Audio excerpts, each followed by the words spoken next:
홍경래. 혹독한 지역 차별 정책과 신분제도, 일당 일문의 정치 경제적 독점 체제라는 조선조의 사회적 모순이 만들어낸 혁명가이다. 우리나라의 민중봉기는 어느 시대를 따질 것 없이 끊임없이 나타났다. 그러나 일정한 지역을 차지하고 일정한 시일을 두고 봉건 정부에 저항한 경우는 흔치 않았다.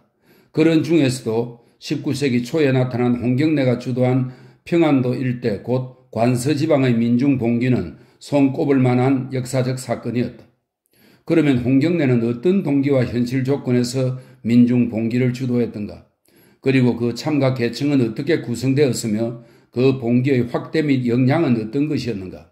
우선 우리는 이 봉기의 배경과 동기를 알아보기 위해 그가 봉기 초에 내건 경문을 살펴보기로 한다. 아래의 경문은 그가 1811년 12월 18일 10여 년의 준비 끝에 광군에서 맞서 항거하고 가산을 점령한 뒤에 여러 고을에 돌린 것이다. 관서대원수, 그래서 홍경래 자신을 가리킵니다. 관서대원수는 급급히 경문을 돌리노니 우리 관서의 부로와 공사의 노비들은 모두 이 경문을 귀담아 들으시오. 대개 관서지방은 기자의의 성이 있고 당군의의 터전이어서 훌륭한 인재가 많이 났고 문물이 빛났습니다. 임진왜란 때에는 나라를 다시 세운 공이 있었고 정묘호란 때에는 목숨을 바쳐 싸운 충성을 이루었습니다.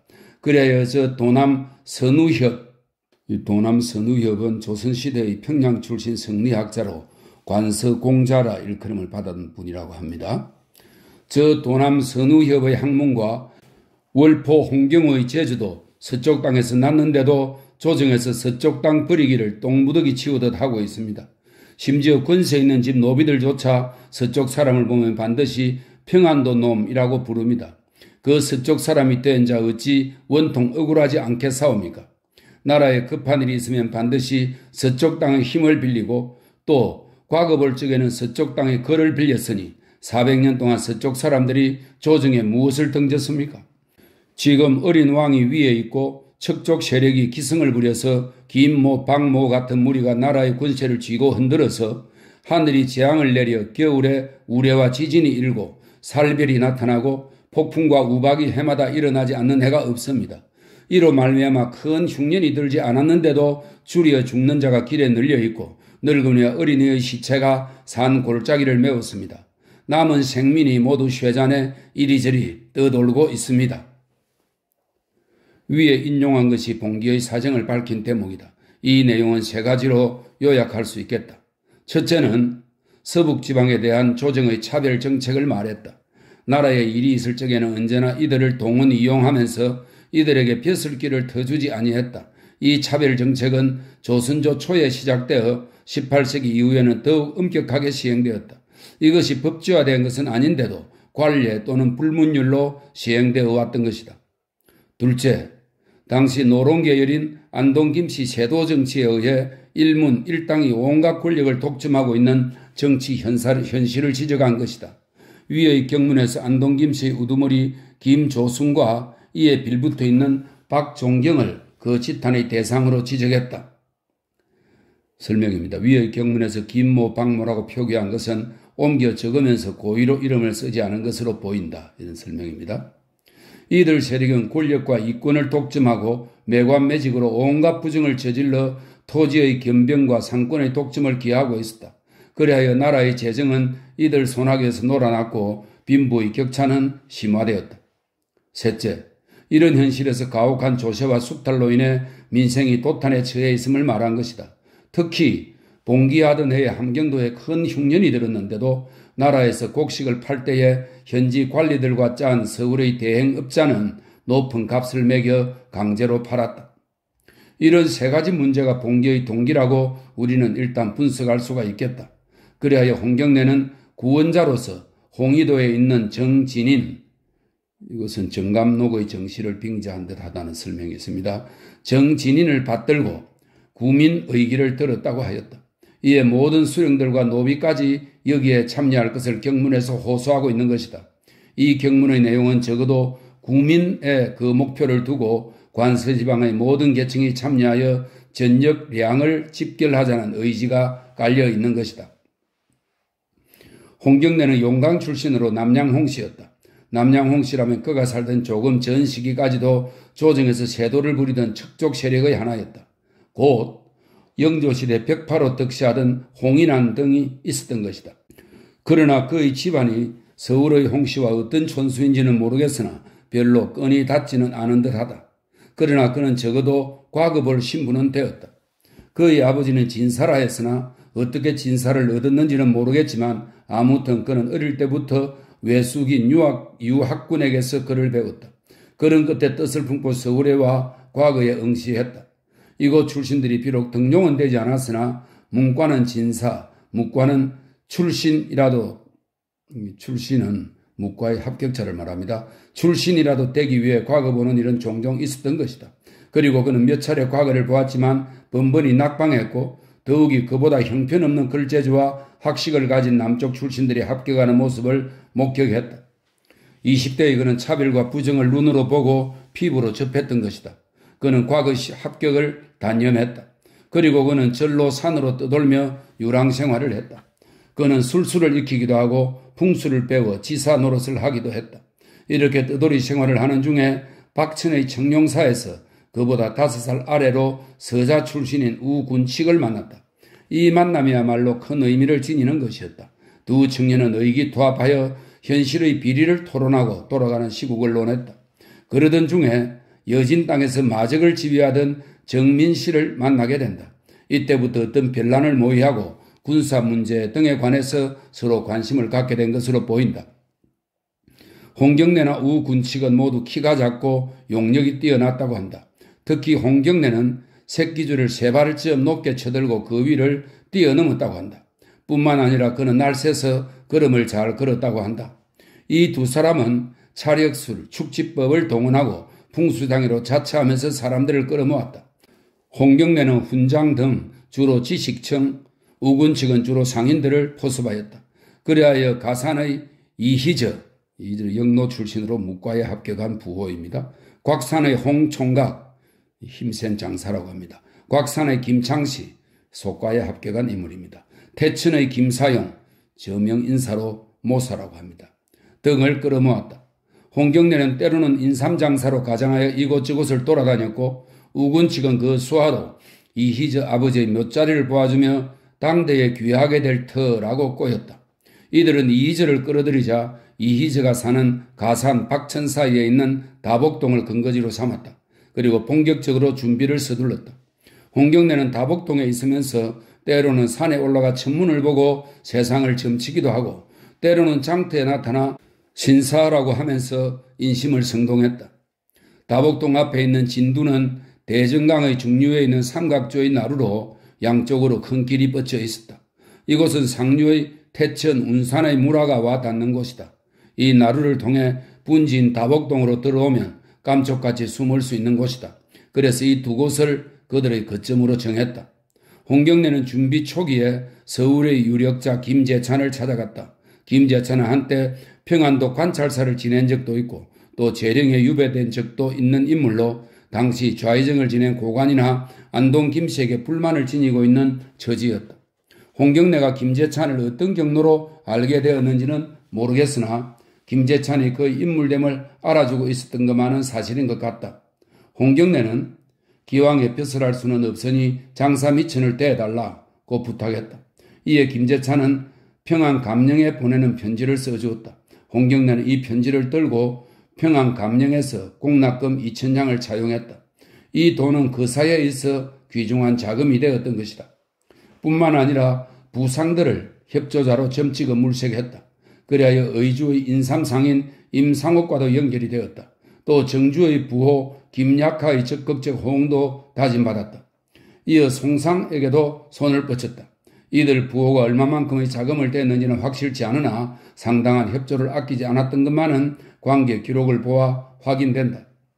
홍경래 일당은 또 운산 촉대봉에 광산을 개설하고 유랑민을 모아 광산 노동자를 모집했다. 당시 금광채굴은 금지되어 있었으나 이들은 운산 군수 등에게 뇌물을 써서 금광을 개설하고 몰려온 노동자들에게 임금을 주었다.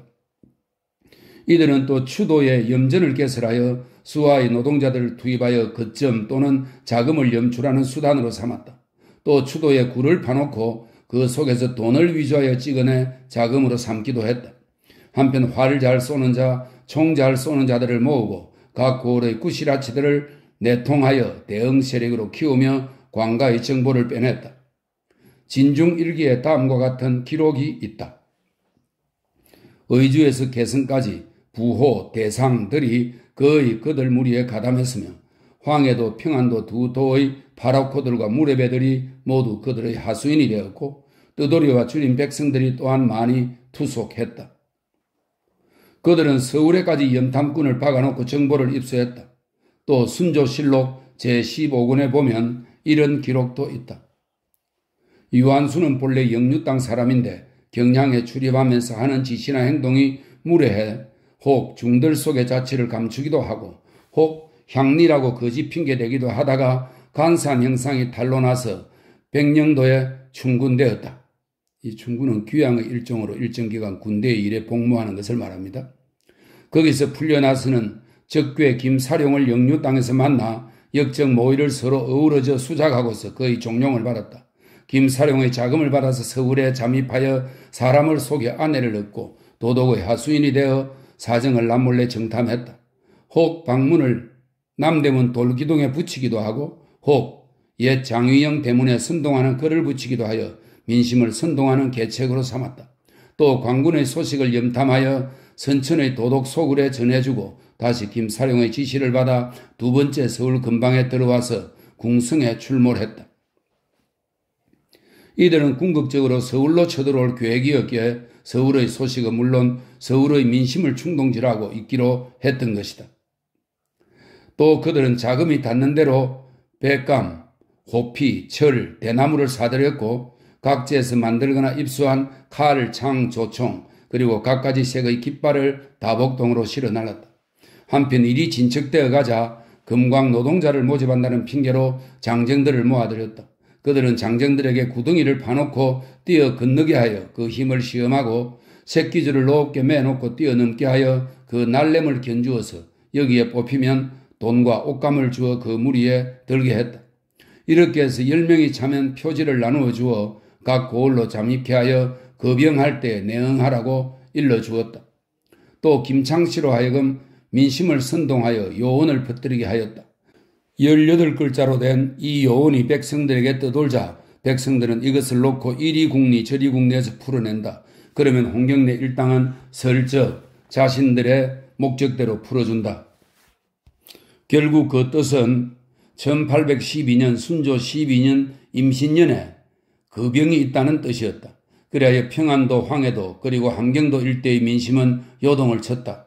이렇게 오랜 준비 끝에 그 사이를 12월 15일로 정했다.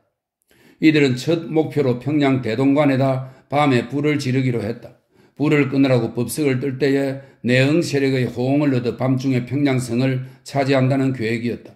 그래야 화약을 묻어 불을 붙여 놓았는데 화성과 약통이 눈 녹은 물에 젖어 다음날 오후에야 불이 붙었기 때문에 이 계획은 실패로 돌아갔다.